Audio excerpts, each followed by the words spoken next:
사무엘 하 4장 1절부터 12절까지의 말씀 제가 봉독해 올리겠습니다. 사울의 아들 이스보셋은 아브넬이 헤브론에서 죽었다 함을 듣고 손에 맥이 풀렸고 온 이스라엘이 놀라니라. 사울의 아들 이스보셋에게 군 지휘관 두 사람이 있으니 한 사람의 이름은 바하나요 한 사람의 이름은 레갑이라. 베냐민 족속 보에롯 사람 림몬의 아들들이더라.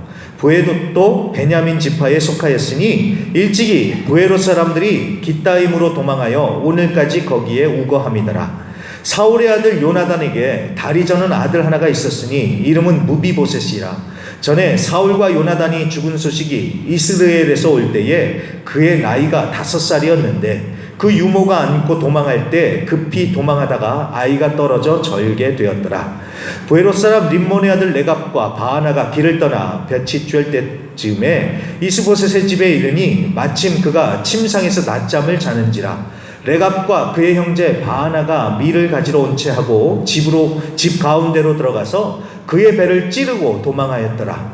그들이 집에 들어가니 이스보셋이 침실에서 침상 위에 누워 있는지라. 그를 쳐 죽이고 목을 베어 그의 머리를 가지고 밤새도록 아라바 길로 가 헤브론에 이르러 다윗 왕에게 이스보셋의 머리를 들이며 아르되 왕의 생명을 해하려던 원수 사울의 아들 이스보셋의 머리가 여기 있나이다. 여호와께서 오늘 우리 주 되신 왕의 원수를 사울과 그의 자손에게 갚으셨나이다 하니 다윗이 보에롯 사람 림몬의 아들 레갑과 그의 형제 바하나에게 대답하여 그들에게 이르되 내 생명을 여러 환난 가운데서 건지신 여호와께서 살아계심을 두고 맹세하노니 전에 사람이 내게 알리기를 보라 사울이 죽었다 하며 그가 좋은 소식을 전하는 줄로 생각하였어도 내가 그를 잡아 시글락에서 죽여서 그것을 그 소식을 전한 가품으로 삼았거늘 하물며 악인이 의인을 그의 침상 위에서 죽인 것이겠느냐. 그런즉 내가 악인의 피 흘린 죄를 너희에게 갚아서 너희를 이 땅에서 없이 하지 아니하겠느냐 하고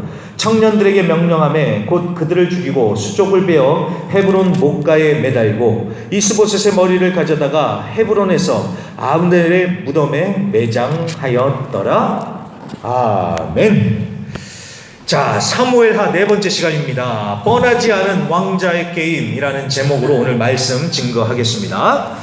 자, 인생은 산 넘어 산입니다. 사울이 죽었으니까 자동으로 다윗의 앞길도 뻥 뚫리면서 왕이 될 줄 알았지만 이스라엘의 90%는 여전히 사울의 아들 이스보셋을 왕으로 지지하고 있었고 이스라엘의 딱 한 지파 유다 지파만이 다윗을 왕으로 지지를 했습니다.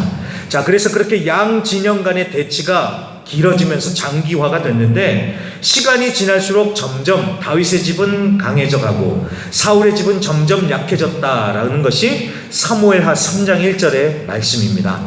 자, 여기서 우리는 점점이라는 이 말을 마음에 새겨 들어야 합니다. 점점이요, 점점. 여러분, 우리 한국 사람들은요 화끈하잖아요. 그리고 빨리빨리 얼마나 좋아합니까? 그래서 한 방에 되는 것을 우리는 선호하지요. 하지만 하나님은 그러지 않으시는 것 같아요. 하나님은 그런 면에서 봤을 때는 오히려 더 빠라과조 같으신 것 같습니다. 하나님은요 한 방에 사울의 집안을 무너뜨리시고 한 방에 다윗을 왕으로 세우실 수도 있으셨지만 그렇게 안 하시죠. 다윗을 한 방에가 아닌 점점 강하게 하시고요. 사울의 집안도 한 방에가 아니라 점점 약하게 하십니다. 우리 입장에서는 얼마나 답답합니까? 그냥 한 방에 빨리 해버리시지. 근데 하나님은 그러지 않으시더라는 거예요. 점점 해가시는 데는 하나님의 깊으신 섭리와 뜻과 지혜가 담겨 있다는 사실을 우리가 늘 명심해야 됩니다. 그렇기 때문에 내 마음대로 한 방에 빨리 안 된다고 해서 우리가 성질 부리거나 낙심할 게 아니라 하나님의 타이밍에 맞춰 살자는 것입니다. 그러면 사는 것이요, 그게 최고의 길이라는 것입니다. 자, 오늘 말씀에 나오는 다윗도 그렇습니다. 자기는 점점 강해져 가고 있어요. 상대편은 점점 약해져 가고 있어요. 그건 알겠다는 거예요. 근데 아직 결론은 나지 않잖아요. 결판은 나지 않더라는 겁니다. 이거 언제 끝나냐? 오매불망했을 겁니다. 자, 그러는 와중에 오늘 아주 대사건이 벌어지면서 드디어 모든 걸 끝내는 결정적인 일이 벌어집니다. 자, 어떤 일이 벌어졌을까요? 자, 앞서 사울 진영의 군사령관인 아브넬이 배신을 하고 다윗 쪽에게 갔죠. 그런데 살해를 당했습니다. 다윗이 죽인 게 아니라 다윗의 부하인 요압이 자기 원수 갚겠다고 아브넬을 죽였습니다. 아무튼 그 아브넬이 죽었다는 얘기를 들은 이스보셋과 온 이스라엘은 1절에 보니까, 오늘 4장 1절의 말씀에 보니까 뭐라고 합니까? 손에 맥이 풀리고 놀랐다라고 합니다. 왜 그렇습니까? 왜냐하면 이 이스보셋이 왕으로 세워져 있었지만 사실은 허수아비 같은 왕이었고, 실권을 진 정말 이 사울 진영을 이끌어갔던 사람은 아브넬이었기 때문에 그렇습니다. 이 아브넬이 모든 걸 다 이끌어가고 있었는데, 이 아브넬이 죽었으니까 이제 사울 진영은 끝난 것이나 다름이 없는 것이죠. 자, 그래서 약삭 빠른 사람들은 이제 막 계산기를 두들기 시작하는 거예요. 머리 굴리기 시작하는 거예요. 계속 사울 진영에 있어야 되냐, 아니면 빨리 저쪽 다윗 쪽에 붙어야 되냐. 하나님의 뜻을 묻기보다는 그냥 머리만 굴리고 있는 거예요. 이 계산만 하고 있는 겁니다. 자, 그러는 와중에 바하나와 레갑이라는 군 지휘관이 있었는데, 이 둘이 제일 먼저 움직입니다. 어떻게 합니까? 이스보셋 왕이 낮잠을 이렇게 굴굴 자고 있는데 가서 몰래 들어가서 배를 찔러 죽입니다. 그리고 목을 베어서 그 길로 도망을 가버리는 거예요. 어디로 갔을까요? 다윗한테 갑니다. 100km도 넘는 거리를 단숨에 달려가서 다윗을 만나가지고 이스보셋의 그 머리를 딱 갖다 바치는 겁니다. 그러면서 하는 얘기가 오늘 말씀의 8절이죠. 8절 말씀 아주 중요합니다. 제가 다시 한번 읽을 테니까 잘 따라와 보세요. 8절. 헤브론에 이르러 다윗 왕에게 이스보셋의 머리를 드리며 왕의 승명을 헤아려던 원수 사울의 아들 이스보셋의 머리가 여기 있나이다. 여호와께서 오늘 우리 주 대신 왕의 원수를 사울과 그의 자손에게 갚으셨나이다 라고 이렇게 말씀합니다. 이렇게 얘기를 합니다. 무슨 얘기입니까? 자기들이 뭔가 대단한 일이라도 한 것처럼 하나님의 이름을 들먹이는 거예요. 하나님이 원수를 갚으셨다. 그런데 이게 하나님이 시켜서 한 일입니까? 아니죠. 다윗한테 잘 보여서 한 자리 차지하려고 이 사람들이 그렇게 한 것이죠. 그러니까 너무나도 뻔한 스토리예요. 자, 그런데 다윗의 반응은 뻔하지 않더라는 겁니다. 다윗이 얼씨구나 좋다 하면서 받아들이는 게 아니라 오히려 악인들이 의인을 그의 침상에서 죽였다라고 하면서 이 두 사람을 직결 처형을 해버립니다. 자, 이렇게 해서 오늘 이제 4장이 끝이 나는데, 자, 이런 식으로 해서 사실상 사울 집안은 끝이 나고 이제는 다윗만 남게 됩니다. 오늘 말씀 4절에 보면 사울의 손자인 무비보셋이라는 사람이 있었지만, 이 무비보셋은 아직 나이도 어려요. 그리고 절름발이가 되는 바람에 왕직을 수행할 수 없는 그런 상황입니다. 오늘날에야 장애인이라고 대통령이 못 되겠습니까마는, 이 당시에는 왕이라면은 말을 타고 전쟁 때 제일 앞에 서야 됩니다. 이게 이 당시 왕의 롤이었습니다. 그런데 이런 상황이 되니까 더 이상 왕직을 수행할 수 없는 것이죠. 자, 그래서 사울 왕가로서 사울 집안은 이제 끝이 나고 다윗만 남은 그런 상황이 돼버린 겁니다. 그래서 이제 다음 주 사무엘하 5장에 가보면 이제 비로소 다윗이 온 이스라엘의 왕으로 세워지는 것을 이제 보게 될 것입니다. 자, 그건 다음 주의 이야기고요. 오늘은 4장을 보면서 좀 몇 가지 교훈을 같이 생각해보고 말씀을 마치도록 하겠습니다.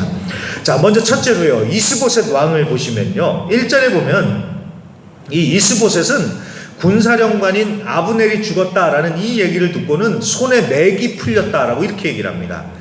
자, 메시지 성경에는 손에 맥이 풀렸다는 것을 마음이 무너졌다라고 이렇게 번역을 합니다. 마음이 무너졌다. 이게 대번 더 마음에 와닿죠. 바로 그겁니다.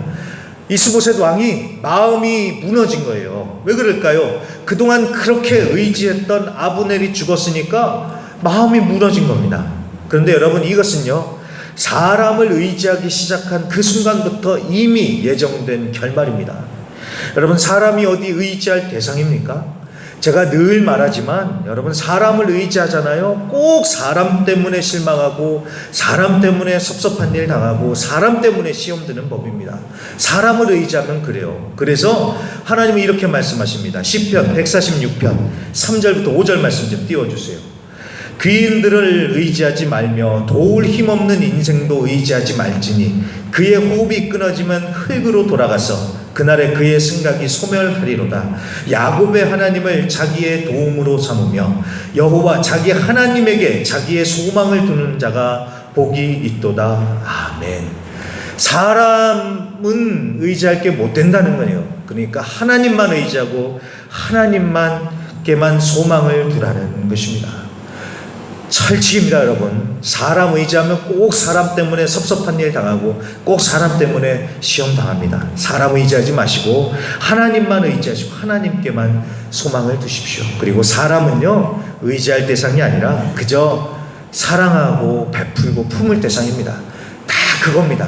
다 그렇게 하면 되는 겁니다. 아셨죠? 꼭 기억해 주십시오. 자, 그리고 또 다른 두 번째 교훈은요, 이 바하나와 레가, 이 두 사람을 보면서 배우는 교훈입니다.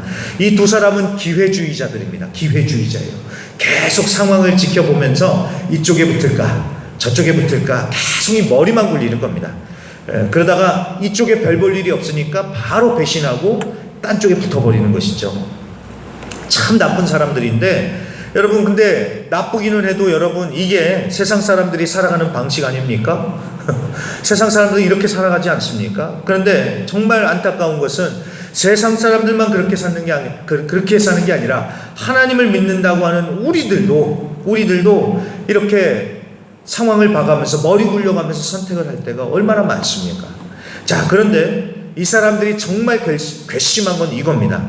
하나님을 팔아먹으면서 자신들의 행동을 포장하고 정당화시켰다는 거예요. 자기들이 이스보셋을 죽이고 머리를 베어온 것은 하나님께서 다윗의 원수를 갚아주신 것이다 라고 하면서 자기들이 한 게 마치 하나님의 뜻을 이룬 것 같이 막 그런 하나님의 이름을 막 이렇게 팔아먹는 것입니다. 그러니까 여러분, 얼마나 가증스럽습니까?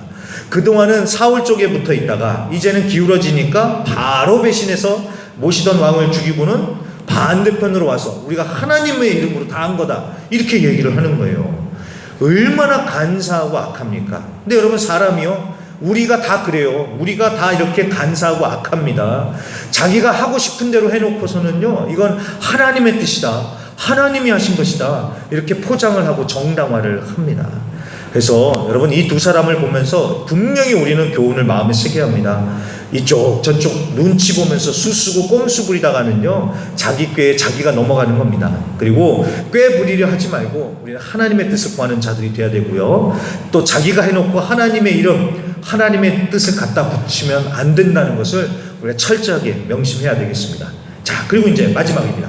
다윗을 살펴보고 이제 마칠 텐데요, 이 부분에 좀 집중을 하는데, 자, 오늘 말씀을 보면서요, 제가 가장 웃음이 나왔던 게 바로 다윗이었습니다. 다른 이유가 있어서 아니라요, 이 다윗이 지금 어떻게 왕이 되었는지 이제 그 과정을 이렇게 쭉 설명을 하고 있는 거잖아요. 근데 이 과정을, 일련의 과정들을 잘 보면서 제가 웃음이 나온 게 뭐냐면, 이 다윗이 왕의 자리에 오르기 위해서 뭐 다윗이 주도적으로 한 게 하나도 없더라는 거예요. 자, 이런 말 들어보셨습니까? 자고 일어나 보니 스타가 됐다, 이런 말 들어보셨죠? 딱 그 상황인 거예요. 다윗이 자고 일어나 보니 왕이 되어버린 그런 상황이 펼쳐지더라는 겁니다. 자, 무슨 말이냐? 다윗이 왕의 자리에 가기 위해서 걸림돌이라고 할 만한 사람들이 어느샌가 싹 없어지더라는 거예요. 사울도 죽었어요. 사울의 잔당인 아브넬도 죽었습니다. 그리고 이스보셋도 죽었어요. 다윗이 이 사람들을 직접 죽인 것도 아니고요, 이 사람들을 없애기 위해서 뭔가 책략을 꾸민 것도 아니에요. 그냥 어쩌다 보니까 상황이 정리가 되면서 이제는 다윗이 왕으로 등극하게 되는 그런 상황이 돼버린 것입니다. 제가 오늘 설교 제목으로 이제 왕좌의 게임이라는 이 말을 썼는데, 이 왕좌의 게임이라는 드라마가 있습니다. 이게 얼마나 인기가 있었는지요, 시즌이 8까지 제작이 됐고 게임으로도 나왔대요. 제가 뭐 보지를 않아서 내용은 모르겠지만 뭐 뻔하지 않겠습니까? 왕좌를 차지하기 위해서 권모술수를 꾸미고 암투, 계략, 배신, 전쟁, 그 사이에 이제 또 사랑 이야기도 집어넣고 그랬겠죠. 제가 안 봐도 뻔합니다. 왜? 뻔해요, 뻔해. 근데 뻔해도 재밌게 만들었으니까 인기가 있겠죠. 자, 여러분, 우리나라 드라마 중에, 사극 중에 그 태조 왕건을 보세요. 태조 왕건도 보시면요, 그 주인공이 왕이 되어가는 과정이 얼마나 흥미진진합니까? 굉장히 재밌잖아요. 그러니까 그렇게 인기 드라마가 됐잖아요. 근데 여러분 잘 보시면요, 그거 다 뻔한 이야기예요. 뻔한 이야기입니다. 왜요? 세상 사람들이 살아가는 방식이 다 그러니까 뻔하다는 거예요. 계략을 꾸미고 속이고 배신하고 빼앗고 죽이고 힘으로 상대방을 굴복시키고, 여러분 이게 다 세상의 방식이라는 거예요. 그런 걸 아주 자극적으로 드라마틱하게 거기에 아주 웅장한 음악까지 막 이렇게 해놓으니까 재밌어요. 재미는 있어도 여러분 그게 뻔한 스토리라는 겁니다. 왜? 세상이 그렇게 돌아가니까요. 세상 사람들이 그렇게 왕좌를 차지하고 그런 식으로 자신의 야망을 이뤄가니까요. 그래서 뻔하다라는 겁니다. 그런데 다윗은 그런 뻔한 게 없더라는 거예요. 대왕 다윗이라고 사극을 만들려고 해봐도요, 제가 보니까 이건 재미가 없는 거예요. 보니까 다윗이 왕이 되기 위해서 뭐 권모술수를 부리거나 책략이나 수를 쓰거나 뭐 이런 거 없더라는 거예요. 자, 그런 게 있었으면 얼마나 재밌겠어요. 그런데 그런 게 없어요. 게다가 뭐 이 액션씬이라도 있냐? 없어요. 다윗이 막 나가서 뭐 100만 대군을 물리쳤다, 이런 씬도 없습니다. 액션씬도 없어요. 그래서 대왕 다윗 이거를 사극으로 만들어봤자, 넷플릭스에 올려놔봤자 하나 재미도 없을 것 같아요. 그냥 다큐멘터리 보는 것 같이 재미가 없을 것 같아요. 그냥 밋밋합니다. 뻔하지 않더라는 겁니다. 그래서 제가 오늘 설교 제목대로 뻔하지 않다, 이 얘기를 하는 겁니다. 세상 권력자들처럼 책략을 쓰고 막 힘으로 밀어붙여서 다윗이 왕좌를 차지한 게 아니라, 만약 그랬다면 세상 사람들과 똑같겠죠. 그거는요 여러분 믿음 없이도 하면 돼요. 힘으로 능력으로 하면 되니까. 하지만 다윗은 하나님을 믿는 자이기 때문에 세상 사람들과 달리 모든 주도권을 다 하나님께 맡기는 거예요. 그리고 하나님의 방법대로 이루어지도록 기다리면서 그냥 하나님께 이끌려 가라는 겁니다. 이해가 되셨죠? 다윗이 막 뭔가를 해가지고 왕좌에 올라간 게 아니라는 거예요. 다윗은 정말 미련 곰퉁이 같이 그냥 기다리면서 하나님께서 그냥 해 나가시는 대로 그냥 끌려만 가는 것입니다. 자, 어디 다윗이라고 이게 쉬웠을까요? 당장이라도 쳐들어가서 굴복시키고 왕좌에 오를 수 있었겠죠. 그런데 그러지 않아요. 바보 마냥 가만히 있어요. 왜요? 하나님의 일은 힘으로 능으로 되는 게 아니라는 걸 아니까요. 하나님이 너 쳐들어가서 쟁취해라 라고 말씀하지 않는 이상 그냥 기다리는 거예요. 하나님이 하시도록 하나님이 끌어가시도록 기다리는 겁니다. 이게 바로 여러분 믿음이고 훈련입니다. 자, 우리가 착각을 할 때가 많습니다. 내가 다 해볼 수 있을 거라는 그런 착각을 해요. 이렇게 하면 될 것 같고 저렇게 하면 될 것 같아요. 왜? 내가 힘도 있고 능력도 되는 것 같으니까. 그런데 그거야말로 큰 착각이죠. 내 힘으로 내 능력으로 하면 될 것 같습니까? 천만의 말씀이요. 물론 잠깐은 되는 것 같아요. 근데 여러분 내 힘으로 하잖아요, 바로 문제 터집니다. 그리고 제일 리스크가 큰 건 바로 이겁니다. 관계가 깨지는 거예요. 관계가. 사람들과의 관계가 깨지고요, 결정적으로는 하나님과의 관계도 깨지는 거예요. 언제요? 내 힘으로 내 능력으로 막 밀어붙일 때요. 이게 제일 위험한 겁니다. 그래서 여러분 힘도 아니고 능도 아니고 오직 성령으로만 된다는 것을 우리가 깨닫고 주님께서 역사하시도록 주도권을 드리고 기다려야 되는 겁니다. 주님께 주도권을 올려드리고 우리는 기다려야 돼요. 하나님보다 앞서가려고 하지도 말고, 또 내가 그렇다고 해서 또 내가 하나님을 좀 도와드리려고 하지도 말고. 그래서 다른 사람들이 보기에는 정말 바보 미련 곰퉁이처럼 보이겠지만 그게 우리가 인내하면서 믿음으로 버텨야 할 부분이다라는 겁니다. 자, 예수님도 그러지 않으셨습니까? 지난주에 우리가 큐티에서 요한복음 7장을 보면서 그런 예수님의 모습을 봤잖아요. 예수님한테 어느 날 형제들이 그러는 거예요. 친형제들이 그러는 거예요. 아니 큰일을 할 사람이 이렇게 시골에만 처박혀 있는 법이 어딨냐고. 이름을 떨치려면 저희 유대지방 저희 서울로 올라가라고, 가서 자신을 드러내라, 이렇게 형제들이 얘기를 합니다. 자, 이거는요 예수님을 위해서 한 말이 아닙니다. 비꼬는 말이었어요. 어느 날 갑자기 우리 형님이 지가 갑자기 하나님의 아들이라는 거예요.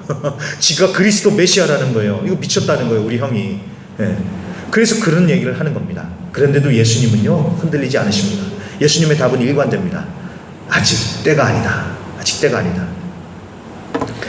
아직 하나님의 때가 아니라는 거예요. 내가 힘이 없고 능력이 없어서 지금 이렇게 가만히 있는 게 아니라 아직 하나님의 때가 아니기 때문에 내가 이러고 있는 것이다. 그러니까 주변에서 뭐라고 말을 하든지 그냥 예수님은 하나님의 때에 순종하면서 기다리시는 거예요.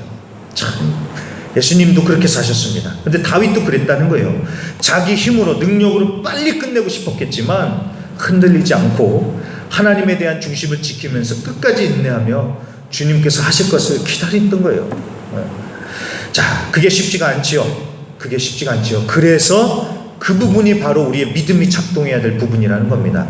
아, 믿습니다, 믿습니다, 믿습니다 하는 것은 누구나 할 수 있죠. 하지만 진짜 하나님께서 역사하시기를 기다리면서 믿음으로 버티는 것은 정말 믿음으로밖에 할 수 없다는 겁니다. 게다가 여러분, 기다리는 것도 쉽지 않은데 오늘 다윗을 보시면요, 유혹도, 아주 큰 유혹도 찾아왔었습니다. 한번 이렇게 생각해 보세요. 다윗의 입장에서 한번 생각해 보십시오. 오늘 본문에서 두 지휘관이 이스보셋의 머리를 들고 찾아왔잖아요. 그러면서 하나님이 원수를 갚아주신 거다, 이렇게 말씀을, 이렇게 얘기를 해주잖아요. 그러면 그 얘기를 들었을 때 다윗이 어떤 생각이 들었을까요? 와, 그렇구나. 이제는 모든 환경이 다 이게 정리가 됐구나. 게다가 저 사람들이 하나님의 뜻이라고 얘기를 해주니까, 아, 저 사람들은 하나님이 보내주신 천사인가? 야, 이건 하나님의 뜻이다. 하나님이 길을 열어주셨다 라고 하면서 저라면 좋아했겠어요. 여러분도 한번 이렇게 생각을 해보세요. 뭔가 풀리지 않는 문제가 있어요. 근데 어느 날 갑자기 어떤 사람이 오더니만 이렇게 하다고 그러면서 하나님이 보내셨다 막 이렇게 얘기를 한다고 생각을 해보세요. 그럼 여러분들 어떤 생각이 드시겠어요? 야, 이게 하나님이 풀어주시나 보다, 하나님의 뜻이구나, 좋아했겠죠. 자, 게다가 다윗의 옆에서도 막 이런 말 얘기하지 않았을까요? 다윗 왕이시여, 우리가 그동안 그렇게 기도했는데 하나님이 응답해 주신 것 같습니다. 이제는 하나님의 때가 온 것 같습니다. 이제 군사를 일으켜서 당장에 우리 갑시다, 왕자로 갑시다, 이렇게 얘기하지 않았을까요? 다들 신났을 거예요. 근데 다윗은 어떻게 합니까? 기뻐하기는커녕 오히려 분개하면서요, 이 두 악인을 처형합니다. 왜 그랬을까요? 이건 하나님의 방법이 아니라는 걸 분별했기 때문에 그렇습니다. 의인의 피를 흘려서 다윗을 왕으로 만드는 게 과연 하나님의 방법이겠냐는 것입니다. 다윗을 왕으로 만들기 위해서 아무 죄 없는 사람들의 피를 흘리는 것, 이게 바로 진짜 하나님이 쓰실 방법이겠냐라는 겁니다. 다윗이 아는 하나님은 그런 하나님이 아니죠. 그렇기 때문에 그 순간의 유혹에 흔들리지 않고 하나님의 뜻을 분별하면서 다윗은 마음의 중심을 지키더라는 거예요. 여러분, 우리 사람은요, 우리가 다 그렇습니다. 우리는 정말 간사해요. 그래서 간사해서 모든 것을 자기가 유리한 대로 해석을 합니다. 하나님의 뜻도 마찬가지예요. 상황을 자기 좋을 대로 잘 끼워 맞추면서 하나님께서 길을 열어주셨다, 하나님의 뜻인 것 같다라고 하면서 자기가 하고 싶은 대로 해요. 그랬다가 나중에 실패하면요, 하나님 원망하죠. 하나님의 뜻이라서 내가 기도하고 간 건데 왜 이렇게 됐냐고 하나님을 원망을 합니다. 그래서 여러분, 우리가 영적으로 정말 항상 깨어 있어야 됩니다. 항상 깨어 있어야 됩니다. 일이 안 될 때도 기도하면서 깨어 있어야 되지만 일이 뭔가 잘 풀릴 때도 정말 잘 깨어 있어야 됩니다. 잘 깨어서 하나님의 뜻을 분별해야 됩니다. 마냥 좋아만 할 게 아닙니다. 잘 된다고 해서 하나님이 길을 열어가 주시는가 보다 마냥 좋아할 게 아니라 영적으로 깨어 있으면서 정말 이게 하나님의 뜻인지 분별해야 됩니다. 이 얘기만 하고 마치겠습니다. 자, 최근에 별처럼 빛나는 교회 라원기 목사님의 이야기를 들었습니다. 누군지도 모르시죠? 맞아요. 별로 유명한 목사님도 아니에요. 유명하지도 않게 그렇게 사셨더라고요. 자, 이분의 얘기를 들었는데, 자, 이분이요, 개척을 하기로 하고 이제 열심히 하는데 한 10명 정도 성도님들이 모였대요. 그래서 10명 정도 성도님들과 함께 어렵게 목회를 해가시는 거예요. 주일이 되면은 어딘가 아무튼 장소를 빌려서 예배를 드리고, 예배를 준비하려니까 뭐 자기 차에다가 맨날 그 램프랑 스피커 이런 거 다 끌고 가지고 가서 설치하고 주일마다 그러다가 허리도 나가고, 참 힘든 거예요. 그랬는데도 성도가 10명 정도밖에 안 되고 힘든 겁니다. 자, 그런데 어느 날 한 장로님으로부터 전화가 왔대요. 당신 교회에 담임 목사 자리가 비어서 좀 담임 목사로 와주셨으면 한다는 청빙 요청이 온 거예요. 개척교회가 힘든데 힘드니까 마음이 흔들리더래요. 그래서 처음에는 아니 제가 이 교회를 안 하면 맡을 사람이 없어서 제가 안 되겠습니다 하면서 얘기는 했는데도 마음이 흔들리니까 한번 찾아봤대요. 그 교회를 검색을 해봤대요. 그랬더니 그 교회가요, 성도가 1000명 정도 되는 교회래요. 그리고 성전도 새로 건축을 했더랍니다. 그런데 이 교회가 어디 있냐 했더니 대구에 있대요. 대구.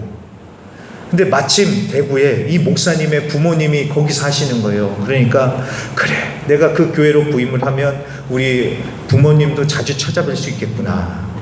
너무 조건이 좋은 거예요. 그러니까 야, 이게 하나님의 뜻인가 보다 싶어가지고 대번에 이제 사모님한테 가서 얘기를 했는데, 사모님들 역시 여성분들이 참 영적으로 깨어있을 때가 많은 것 같습니다. 사모님이 대번에 하시는 얘기가 당신 실망했다고. 아니 개척하기로 해놓고 이런 얘기 왔다고 대번에 흔들리냐고, 당신 실망했다고. 그래가지고 정신이 번쩍 들었대요. 그래도 미련이 남더랍니다. 그래서 밤에 자기 전에 하나님 다시 한번 하나님의 뜻을 보여주시옵소서 한번 기도하고, 사모님 몰래 기도하고 잠을 자는데 다음날 아침에 사모님이요, 별로 꿈 얘기를 안 하시는 분인데 그날 아침에는 꿈 얘기를 하더니만 그 교회를 갔다는 거예요. 부부가 갔는데 온갖 안 좋은 얘기를 다, 안 좋은 상황을 다 당하면서 어렵게 도망쳐 나왔다는 이 얘기를 해 주시는데, 그 얘기를 듣는 순간 이 목사님도 이제 딱 감이 온 거예요. 하나님의 뜻이 아니구나. 그래서 장로님이 다음날 또 전화가 해주셨지만 정중히 사양을 했다고 합니다. 그리고 나서 나중에 우연히 듣게 됐는데, 알고 봤더니요, 그 교회가 목사 내쫓기로 유명한 교회더라는 거예요.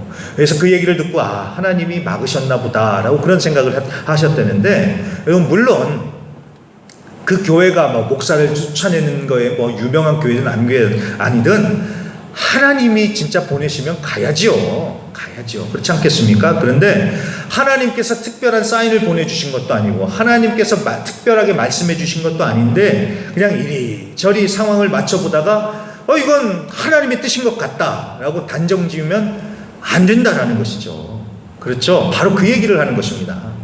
상황이 이렇게 얼추 맞춰보니까 굉장히 좋다, 이건 하나님이 열어주신 것 같다, 우리가 이렇게 함부로 판단하고 속아서 가면 안 된다라는 겁니다.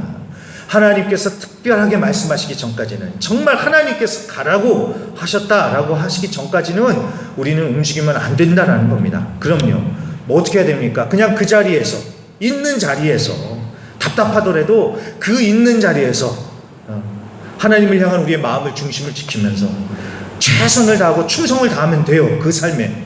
그러면서 그렇게 하다 보면은 다윗처럼 나도 모르는 사이에 하나님께서 또 다른 사명의 자리로 가게 하시고 또 다른 문을 열어주시고 그러시더라는 겁니다. 그래서 여러분, 절대로 뻔한 세상의 방법대로 살아가실 것이 아니라 뻔하지 않은 하나님의 방식대로 살아가시면서 이번 한 주간도 하나님의 뜻에 따라 순종하면서 나아가시는 가운데 승리하시는 귀하고 복된 우리 모든 성도님들이 되시기를 간절히 축복하고 기도합니다. 네.